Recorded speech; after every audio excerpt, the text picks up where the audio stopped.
So Professor Sweedler, we have a couple of questions and I'll read out the questions for you to answer. So we'll move with the first question that I'll take for you. It's regarding the journal. So you talked about the journal. So we have a question. What are some manuscript topics that are sent to analytical chemistry because it reports an instrumentation technique, but is beyond the scope or is rejected? So your thoughts on that? Great question. So if the major goal of the manuscript is really to enhance, if the technique does chemical measurement science, then the answer is we're interested in it. If the manuscript is dealing with the approach, if somebody buys an instrument that happens to be within our scope, but just uses it for an application and doesn't do much else, it might be beyond the scope. The only techniques that I would say are beyond the scope in the sense that you mean is if it's not measurement, a chemical measurement. So for example, some people make sensors that measure gas pressure or humidity, and they're going to use them in a workplace. Those are very important measurements, but I would say those, there's no chemistry involved. I'll give you another example is sort of closer to what I'm doing. I've gotten talks where people will say, I've discovered, or I've reporting on a new way to isolate, for example, material from a patient's lung. And it's from a medical group in a hospital, and it's only on the sample preparation. They don't do any chemical analysis whatsoever. At that point, it could be used in a paper, but it seems like it's better directed elsewhere. So, there at some level, there has to be some part of it that brings back more analytical chemistry, not just measurement science. And so there has to be some aspect that brings to chemical measurement. Yeah, that perfectly makes sense, Professor Sweedler. So we'll take another question for the journal related. So what are the key issues regarding editorial acceptance or rejection in analytical chemistry? Are there specific areas where the journal is putting more focus? I try hard not Okay. to make decisions on specific areas because I'm one person and I'm nowhere near as innovative and smart as everybody out there. And so I will tell you as an editor, I look at, 6,000 papers a year. We have 3 executive editors. I really look at, a couple thousand a year. There's nothing more fun. I read the abstract and the cover letter and I'll be honest, in 85, 90, 95% of the manuscripts, I know sort of what it's about. Mm-hmm. But once in a while you get a manuscript that I say, what in the world are they talking about? And those are fun. I like the unusual manuscript. I would never reject it because I've never heard of the approach. With that said, there were applied, I'll give an example. There were applied articles that probably in normal cases, I would have said were too derivative to consider related to COVID in the last year. And we looked at those more because it was topical and important. And so, in some ways, I didn't feel we should be screening those as much as normal because the goal was to get the information out as fast as possible. Will that be true in 3 years that a COVID article, will the 700th COVID article on a new diagnostic approach test get the same treatment in a year? Probably not. But, there's certainly, I would say, I don't know if I want to use the word hot, but important, yes. So there's certainly areas that, you think this is important. I will also say that I say we don't do applications. If there's an application that's just very unusual and sort of interesting to everyone, for example, an analytical instrument being sent on a mission to Mars, we almost always will look at that because, wow, that's interesting. That's different and unique. So unique certainly gets something, but there's no area that we're downplaying just because of a preconceived notion. I really don't like to do that. Yeah, so the unique areas are always welcome. They are not just, there is no such kind of thought that it will get rejected at one moment, right? No, yeah. So moving on to those are the ones, by the way, I would just add, those are the articles that take the most thought because they don't fit, and so that's true too. Sure. So we'll move to the scientific questions now. So the first question that we can take here is, how do we know that laser rays do not affect the composition of the target cell that you're talking about? So that's a great question. I would actually make it more general. you have a cell in the brain and it has some chemistry occurring, and then, or in the islet, and you take it out, you put it on a target, its short-lived molecules start to go away. For example, if there was nitric oxide or a gaseous transmitter, it's going to be gone. Some phosphorylations will leave. We've learned very hard how to stabilize it, sometimes by heat, sometimes by cold, sometimes by chemical. And then you then dry it, put it in a vacuum, that could affect it. And we hit it with different forms of light, that could affect it. And all of those could have impact. We have also done, and I didn't show that, we've done electrospray where we actually stick a capillary in and suck things up. We can compare that. One of the reasons we've done transcriptomics is because if we see dopamine in a cell, do we see the enzyme that makes dopamine? I would add the following. It's a great question. If you see a molecule in a cell by mass spectrometry, it matches the mass, tandem MS, you can say that's dopamine or that's insulin very confidently. If you don't see a molecule, it could be exactly as you said, you destroyed it. And so the reason to use mass spectrometry is it's very good at assigning the peaks it sees, but the absence of a peak could be because of enzymatic degradation. It could be something happened along the way. And so that's harder to interpret. Yeah. So you talked about mass spectrometry, and just in relating to that, we have a question: is mass spectrometry superior over other techniques in probing cell inside? And if so, why is it? So People are asking great questions. If you know what you're looking for, you're interested in serotonin. Now you're going to say, I don't know brain chemistry. People tend to know of serotonin because of depression, and they know about drugs like serotonin reuptake inhibitors, maybe. There could be a fluorescent probe to look for serotonin levels. And that would be superior in most ways, easier, faster, more quantitative than mass spectrometry. So if you know the molecule, fluorescence can localize where it is and give you better quantitative data in most cases. If you don't know what you're looking for and you want to know what's in there, mass spectrometry has the advantage that you don't have to do pre-selection. You can see thousands of things at once, or at least hundreds at the cell level. And so electrochemistry is a fantastic approach to look at dynamics and time resolution. If you think of the work of Mark Whiteman and many others, or Andy Ewing and many others around the world, where you stick an electrode next to a cell and you could measure things. But you sort of have to know what you were looking for in advance. And so if you want dynamic information, electrochemistry or certain sensors, if you want to know localization, it'd be fluorescence. If you want to know chemistry of what's in a cell, and you want to look at lots of different molecules at once, then chemically information-rich approaches like mass spectrometry work. I will go one step further. If you want to work on a living organism, you want to work on a person, then I would not use mass spectrometry. You have to sample the brain. I would use magnetic resonance spectroscopy, which has poorer resolution, is not at the single cell level, but at least I didn't have to cut out a piece of the tissue. So these different approaches all have different reasons, but for raw chemical identification ability, mass spectrometry right now is the approach that gives you the most information. Yeah, thank you, Professor Sweedler. So we have our next question. What do you think about the recent advances in proteomics on single cells? Your thoughts on that? Yeah. So I talked about small molecules. There are, as mass spectrometers improve the detectability, there's more and more examples of proteomics on single cells. And these are really exciting.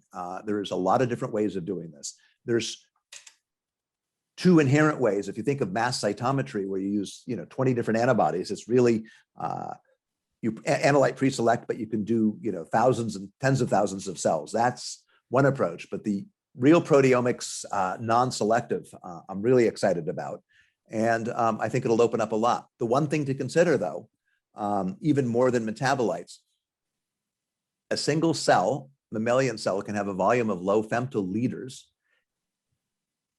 Some proteins are present at millimolar levels. So now you're talking about atomoles of material, and those are detectable. If you have something that's low concentration, a protein at nanomolar, which is not that low, and it's 10 to the minus 8 molar, and you have 10 to the minus 10 what would be the volume, 10 to the minus, 10 liters, then you're starting to get to the point where you're into that zeptimal range, and, or below, and you're just not going to be able to detect things yet. So for example, single cell proteomics is working, but everybody then says, well, the most dynamic part of the proteome that I'm most interested in are receptors, GPCRs. There's no way to look at, GPCRs at the single cell level because there could be 100 copies. And so it works great, and it needs to have more advances to be made more universal. We really have to push towards, hundreds of molecules or less, even down to single molecule detection. We're not quite there yet. So it's an area undergoing rapid development. Surely. So moving on to the next question. So what is the potential of your mass spectrometry protocol in detecting glioma cells? For instance, a glioma of the astrocytes that is glioblastoma cells, I guess. Yeah. It's a great question. We just had somebody contact us as isolating cells and thinks they, thinks they have some metabolites that are misregulated in gliomas, and we're going to look at those. We haven't done much with that. This is going to sound a little bit strange, but my single cell work is funded, from American Diabetes Association, but also the National Institutes on Drug Abuse, because they're interested in pain or anti-pain, because the opioid epidemic in the United States is partly fueled by people taking opioids for chronic pain. And I haven't been funded, and I haven't looked at cancers yet, because I haven't really had a mandate to do so. But we're just starting that. But if there's certainly approaches and reports in bulk that gliomas have very different metabolite profiles. And if those go to the single cell level, then yes, we should be able to detect those. Yeah. So the next question we have, how do you take samples from a developing human brain? That is a great question. And it's sort of a touchy research area. So I didn't do any of the samples from this. This is our collaborators. These samples were from, for medical reasons, mostly aborted fetuses that were taken from a large major medical institution. And then there was informed consent. I don't know all the details to allow these types of cell experiments. And so these are done, or these were done in the past. To be honest, these experiments are, my understanding, were terminated under the last administration. And so all of the samples were taken when these types of protocols were allowed. And so, the experiments are done, basically, they are invasive, and they, it's the same way you get samples from, if you think about the transplant quality islets and others, they're people that had accidents, cadavers, et cetera. This is the source of a lot of the human samples. And so in that sense, it's no different. Yeah.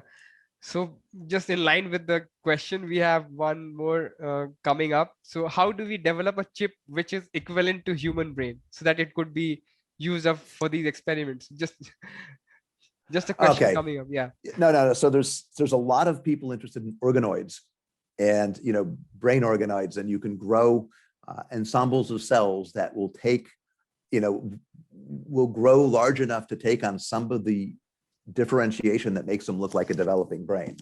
And that's really exciting. And so you can see areas that look like prototype cortex or hippocampus. And there's been a lot of papers, very high profile papers on that. It's limited because as it gets bigger, to be honest, you also have to develop vasculature. Otherwise, you can't diffuse oxygen in and waste out. And so that's been hard, right? These are still very small. They're not getting to the size of, even though people talk about them that way, they're still, on the scale of hundreds of microns.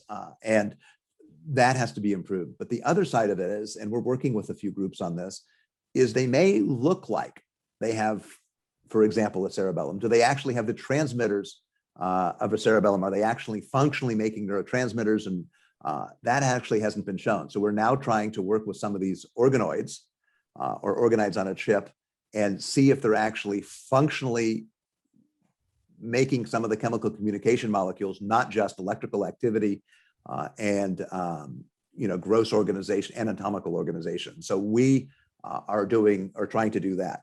I can say, and makes it very hard, a brain cell has this huge lipid heterogeneity. They cannot make most of the lipids. They make some of them. And so what happens is the liver will make some of the precursors, the fatty acids, the others, and they're transported to the cell. So if a cell on an organ on a chip or in your brain needs particular molecules at a particular time, otherwise they can't make the right type of chain, fatty acid chains to make the right type of curvature, then they won't have it. And so an organ on a chip may work, but it's not going to be just a brain. It has to actually be supplying the right precursors at the right time. And that's one of the reasons this is very hard. It's not just one organ acting independent of the others. And so there's a lot of work that has to go before organs on a chip can actually mimic, functioning, brains, even, very simple brains. And we're not there yet. Yeah, thank you, Professor Sweedler. So that has covered a lot of questions that were around these topics. So one more question that I'll take around this is, I would like to ask that what is the present scenario of using voltammetric sensors for probing brain chemistry? Great question. So voltammetric sensors work really well for easily oxidized compounds. These are critical compounds like the catecholerindolamines, serotonin, dopamine, epinephrine, norepinephrine, and it works great. These can be larger to look at overall levels. You can actually scale these down to carbon fiber microelectrodes like Andy Ewing does or Bob Kennedy, or, and you can actually probe release from a single cell. Works beautifully.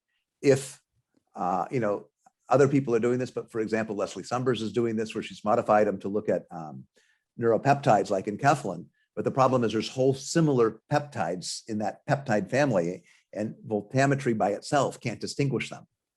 So in this case, they're great for certain types of molecules, and they need ancillary approaches, maybe like mass spectrometry, to make them work to tell you exactly what you're detecting.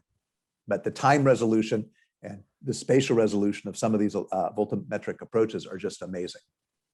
Yeah. So one of the attendees has a question regarding the submitting of an article to the journal. So I work in the computational study of nanoelectronics devices and nanomaterials. So quite often the study of chemical aspect becomes very critical. What is the prospect of work in such domain to submit a paper? So that's a very good question. And the answer depends on the details.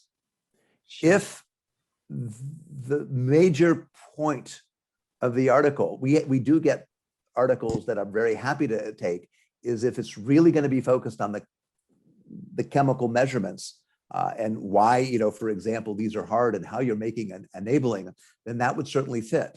If it happens to be a chemical measurement to make a better device that the writing, the scope, and others really indicate it's not really aimed in the chemical measurement, but really towards another direction, it might be not as received.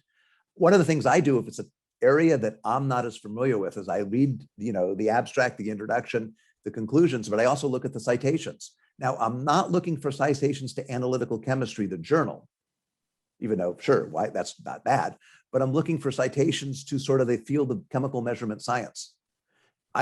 If you write the best article you can and there's zero citations to measurements, this includes, competitor journals, and others, and there's nothing to that, then it starts to make me think that when you wrote the article, you picked what you thought were the important citations, you picked the important points, you explained what you did, and I can't see any ties to what I would say are the scope of the journal, then that wouldn't fit.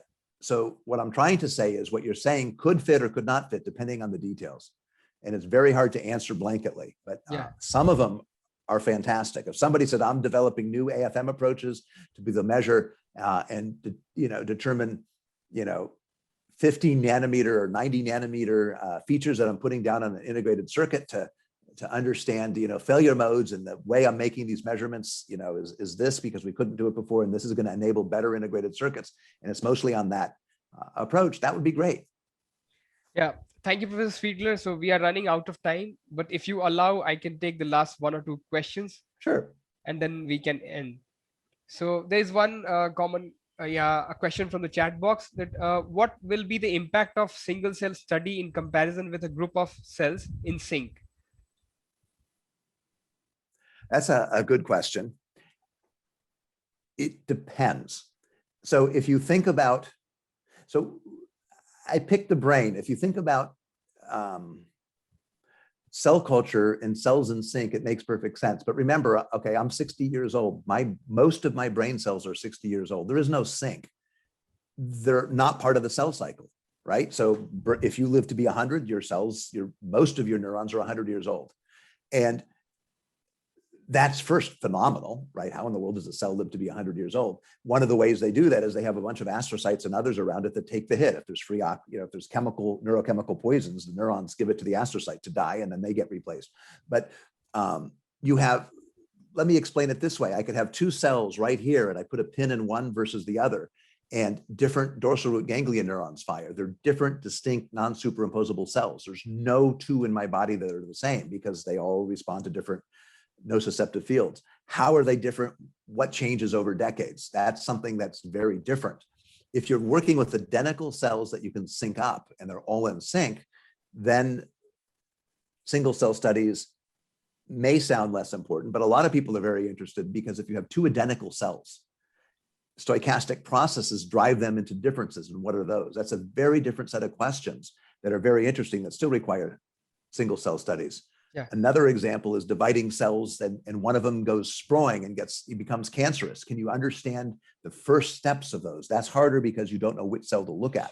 But there are a lot of cases where syncing a bunch of identical cells isn't appropriate. And those are some of the first drivers for single cell measurements. Yeah. So we'll end up with the last question. Recently, simple mass spectrometry is used to find coronavirus from gargle solution of COVID patients. Is it a very potential technique that other techniques like RT-PCR cannot do? Your comments on this? So, yeah. This is an area I know less about, but I can answer in different ways. The goal of if you're doing a diagnostic test is obviously to be simple and fast. In some cases, you want it to be cheap. In some cases, that's less important. So the RT-PCR approaches are getting faster. There's 20-minute ones. Our campus has done actually multiple million tests, and it takes a couple hours. But you spit into a tube, and 2 hours later, I know if positive, and that's using a PCR test, and that time delay seems to be acceptable. Mass spectrometry, presumably, maybe would be, for an individual sample, could be as fast or if not faster. But there are, if you want to go really fast, it might be that there's going to be some type of SIRS, Raman, or other vibrational spectroscopic approach I've seen where they look at, breath collected on a surface, and there's markers of, SIRS. To be honest, obviously, you may know this, India as well as America and others are training dogs to detect coronavirus, and they have a 98%, in some cases, ability to detect. And so obviously there are things in breath that can go much faster than I would say mass spectrometry. So it really depends on the goal, speed, large volume testing, or others. And for large volume testing, then a centralized mass spec facility could be potentially as useful. It really depends. Yeah,